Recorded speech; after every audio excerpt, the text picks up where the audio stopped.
Olá, seja bem-vindo. Este é o Sem Edição para fechar a programação de TV já nesta sexta-feira. Carlos Graeb, tudo bem? Oi, Silvio, tudo bem.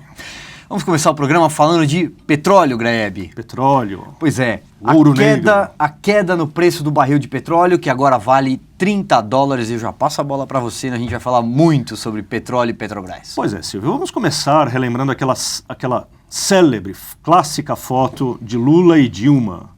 Histórica, já virou histórica essa foto porque estampou jornais, revistas, né? Celebrando o pré-sal e tudo mais. Essa foto é um símbolo da jequice. Da jequice deste governo. Veja só, o que é que está na origem, né, da desgraça da Petrobras, da desgraça em que a Petrobras está afundada? Além da corrupção, obviamente, que tomou conta da empresa inteira como o cupim, né? A ideia de que a empresa poderia ser uma ferramenta de política industrial, de política social, ou seja, de que a empresa era apenas e tão somente uma ferramenta nas mãos do governo para que ele cumprisse a sua agenda. A empresa não é para dar lucro, a empresa não é para produzir, a empresa obedece aos desígnios do governo, certo? Só que, neles celebrando ali a riqueza, puxa, ganhamos a sorte grande, temos o petróleo é nosso, né? Em nenhum desses momentos de festa, eles se lembraram de que com uma commodity como o petróleo, você está sujeito àquilo que acontece no mercado internacional. Então, o erro de origem já está aí. Puxa vida, estamos salvos. Pera lá, gente. Eles estavam celebrando numa hora que o barril de petróleo estava acima de $100, perto de 150. Despencou. Despencou por quê? Porque o Brasil não é dono do petróleo do mundo. O petróleo é uma commodity que está sujeita... Quem é que está fazendo despencar o preço do barril do petróleo? A Arábia Saudita, que de fato é um país que faz toda a diferença pro petróleo no mundo, certo? São as preocupações geopolíticas da Arábia Saudita, é a política dela em relação aos seus vizinhos. Então, você projetar o futuro do país, que eles achavam que iam governar para sempre, né? Com base apenas na posse de uma commodity cujo preço não é ditado pelo governo petista, mas pelo mundo, é de uma jequice, de uma estupidez de raiz, certo? Que por aí você já vê. E o que eles fizeram? Contiveram os preços do petróleo por mais de 4 anos, certo? Para segurar a inflação dentro do Brasil. E agora o que a gente está assistindo? O preço do petróleo está caindo lá fora e o brasileiro não pode se beneficiar disso porque a Petrobras está destruída. Se a Petrobras, por eles, se a Petrobras vendeu o combustível mais barato do que ela está vendendo agora, ela quebra mais rápido do que pode quebrar. Então, quer dizer, a jequice petista, essa história de que, olha, o petróleo é nosso, quando não é.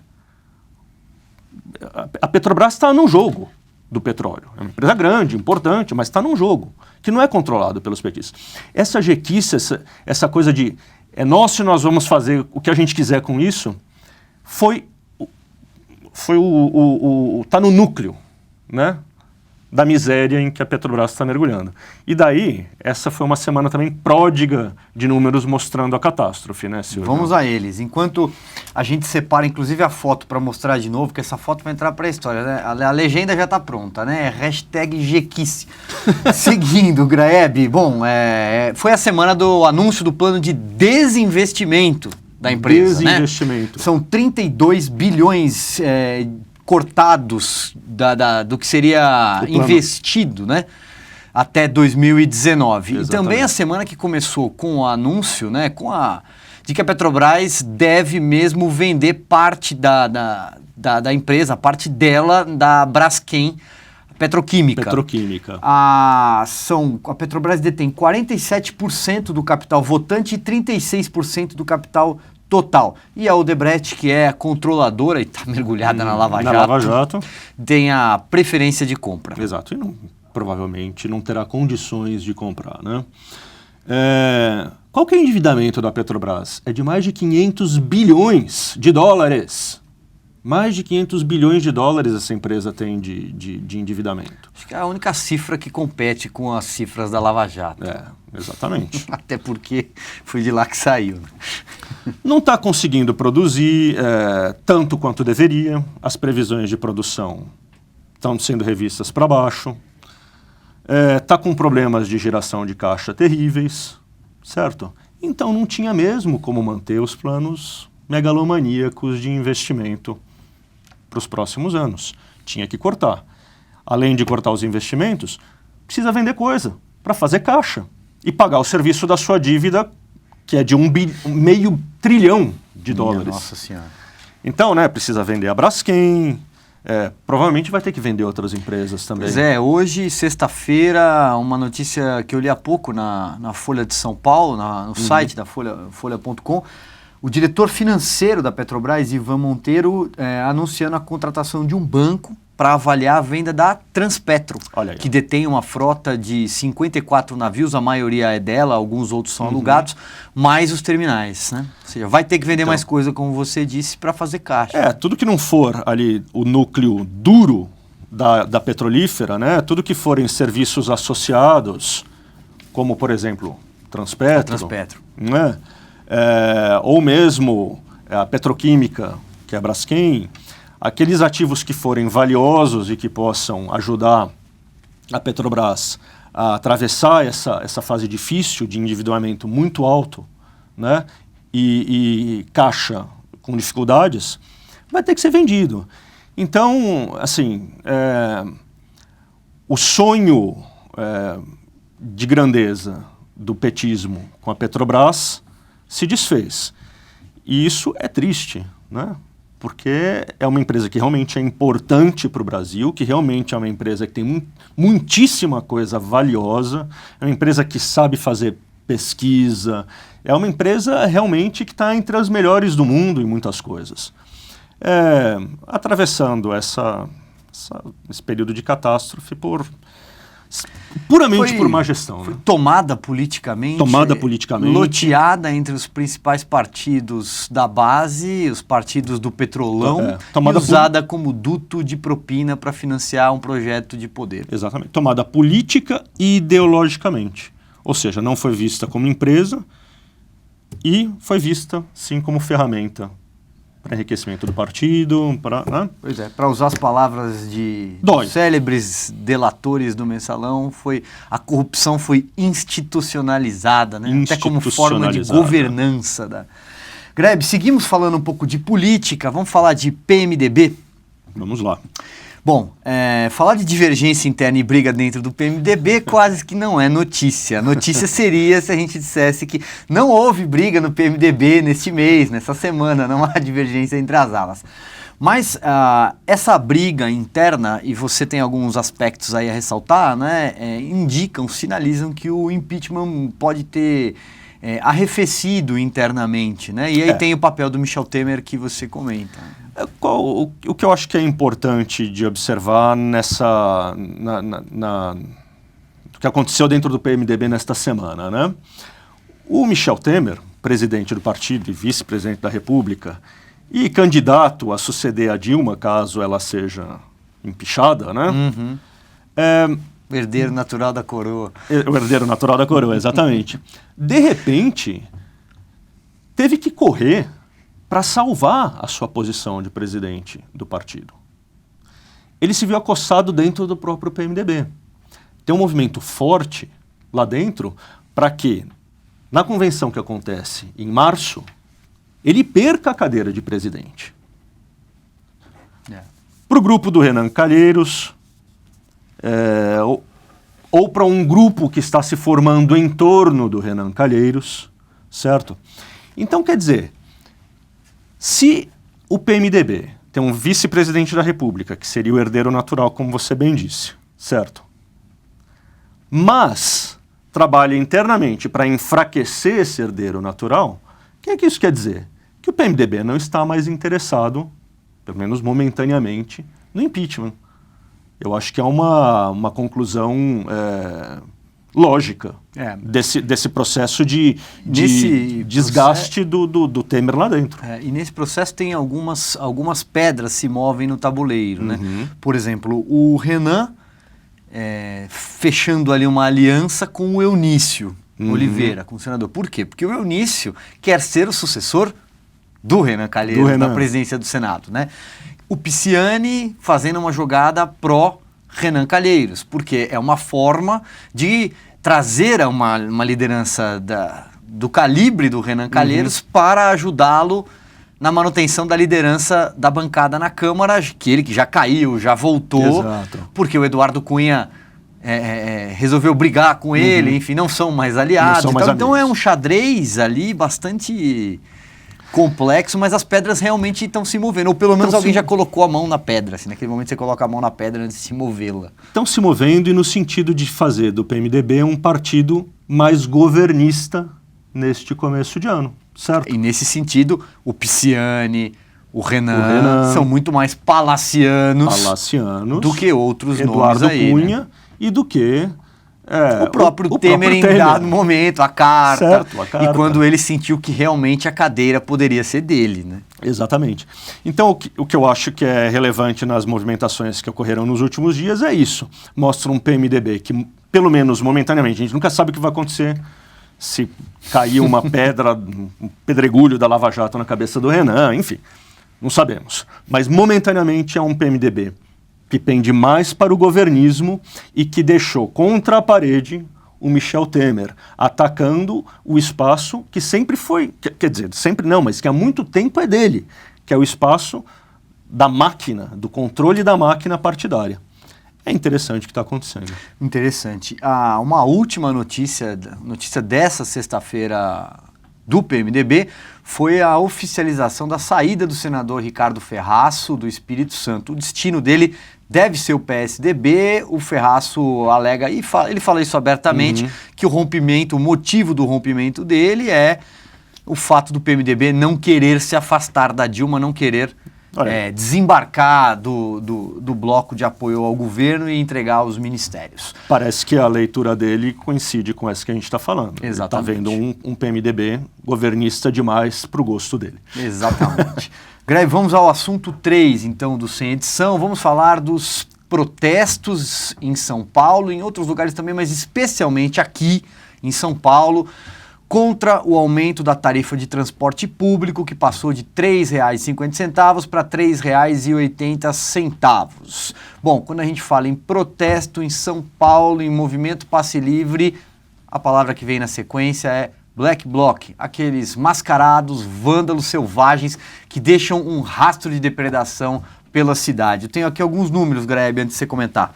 Bom, foram três datas, 3 protestos até agora, dias 8, 12 e 14 de janeiro. Somados, levaram 7 mil pessoas às ruas. 3 mil, 2 mil e depois 2 mil de novo, segundo números da polícia.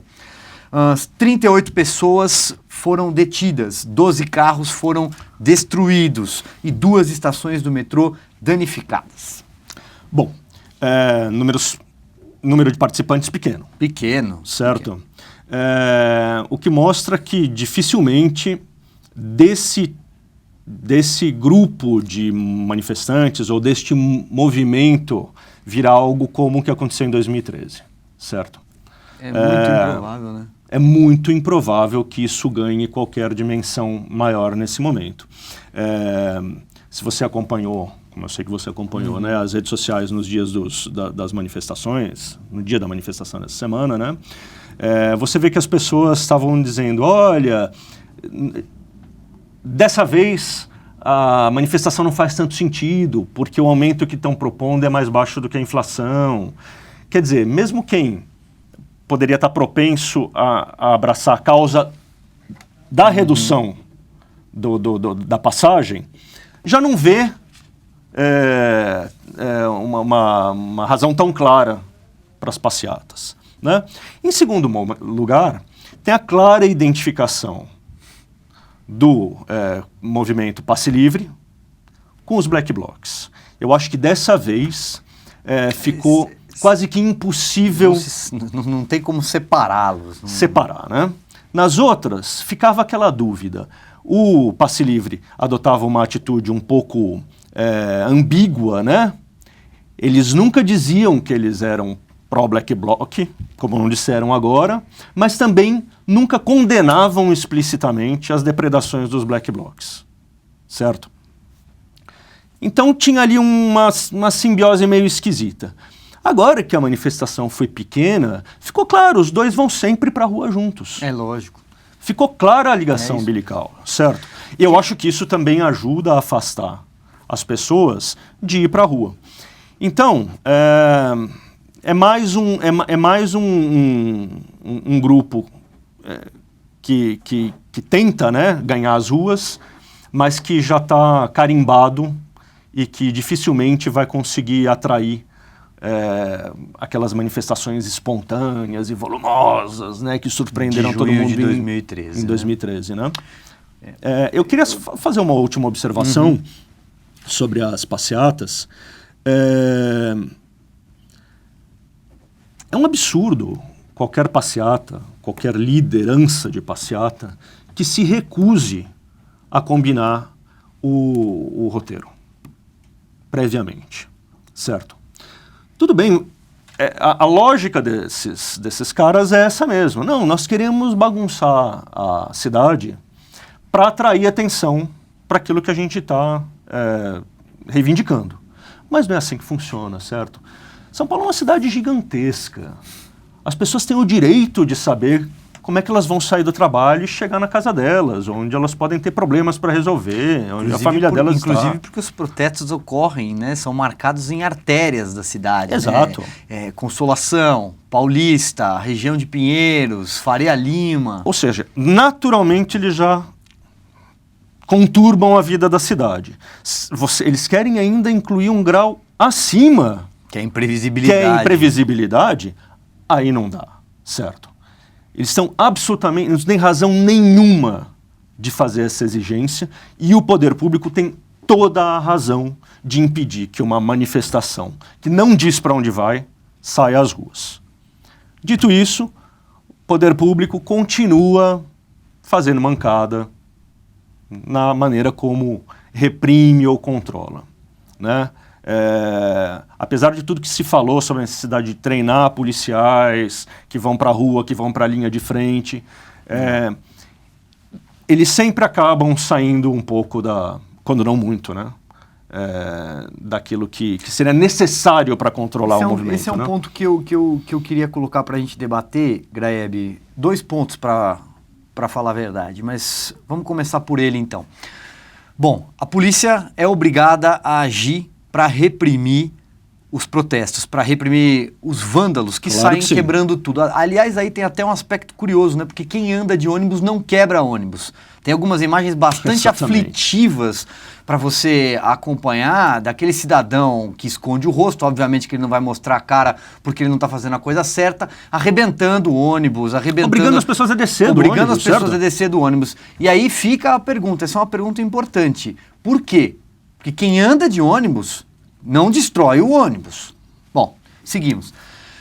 A polícia, ao agir, a polícia é criticada, não é isso, Greb? Porque a polícia é opressora, porque a polícia bateu em estudante, revistou e etc e tal. No colo de quem é que cai isso? No colo do governador de São Paulo, Geraldo Alckmin. Exatamente. Né? Então, e o governador Geraldo Alckmin chegou a dar a seguinte declaração, dizer, olha, isso é um vandalismo seletivo. Eu, particularmente, Greb, acho que ele não está errado. Eu concordo com você. Perguntar a tua opinião, mas olha, esse aqui é um ano eleitoral, a gente tem que lembrar que o prefeito de São Paulo é candidato à reeleição, que o prefeito de São Paulo concordou com o reajuste da tarifa, é importantíssimo para o caixa. É mais importante para a prefeitura do que para o Estado. Muito mais importante para a prefeitura de São Paulo do que para o governo estadual. O vice-governador Márcio França chegou a dizer assim, bom, então quer abrir mão? Abre mão, mas pergunta se o prefeito de São Paulo vai abrir mão ou cogita abrir mão, né? Exatamente. E ele meio que, a postura dele política, Greb, é uma postura de empurrar mesmo para o colo do governador. Exatamente. É muito conveniente, né, você fazer daquele que controla a política, o bode expiatório de uma medida cujo maior interessado é você mesmo. Exatamente. Né? Então esse é o jogo que o prefeito de São Paulo está tentando fazer, está tentando ficar ali escondidinho, enquanto o governador arca com o desgaste, né? Eu disse para fazer o seguinte raciocínio, para lançar a seguinte possibilidade, né? Até que ponto o MBL, o movimento do passe livre, MPL, né? O MPL age ou favorece o petismo nesse momento? Até que ponto? Né? E aí eu lembro, para amarrar, o que disse o prefeito Fernando Haddad numa entrevista publicada hoje, sexta-feira, no jornal Valor Econômico. O movimento passe livre, o prefeito disse que claramente é inviável. Né? O passe livre é inviável, ele custaria 8 bilhões de reais para os cofres de uma cidade que já sofre com falta de caixa. Isso, nas palavras do próprio prefeito, é o equivalente à arrecadação do IPTU, Graeb. Então, provavelmente o movimento passe livre, que é bem articulado, que tem proximidade com o da prefeitura, sabe disso. Até que ponto? Sabe, né, que o pleito é irreal e sabe que não vai dar certo, certo? Agora, virou um jeito muito fácil de desgastar o governo você ir para a rua, porque quase sempre dá bagunça com a política, com a polícia. Quer os manifestantes tenham toda a culpa, iniciem de caso pensado, quer não. Aqui eu só faço uma observação. Assim, teoria política 1.0. Né? O monopólio da violência é do Estado, certo? Uhum. Cabe ao o Estado é o único que está legitimado a ir para a rua para reprimir, para prender. Então é esse o jogo. Então ele tem que exercer esse papel. Tem nada de errado na polícia ir lá e cercar as manifestações, acompanhar as manifestações, fazer detenções, prender gente e, eventualmente, descer o cacetete, para falar o português claro, certo? Esse poder é dado ao Estado e ele tem que exercê-lo, para que seja possível a vida num lugar como esse, senão viraria o caos. Agora, vamos também concordar que, assim, depois de tantos anos governando o Estado, já era para saber que polícia na rua é uma coisa que vai trazer desgaste, né? Então, precisa haver um treinamento maior, precisa haver mais controle e melhor treinamento dessas forças que vão para a rua. Porque senão é isso que acontece. Tem um elemento legítimo na reclamação, porque às vezes a polícia é truculenta mesmo, né? Então, eu só acho isso. O governo já deveria saber disso, deveria agir com mais força, né, para treinar essa polícia, né? Que está exercendo um papel legítimo e necessário. Muito bem, Carlos Graeb. Obrigado pela conversa. Até a próxima, Silvio. Este foi o Sem Edição. Obrigado pela sua companhia, um ótimo final de semana e até mais.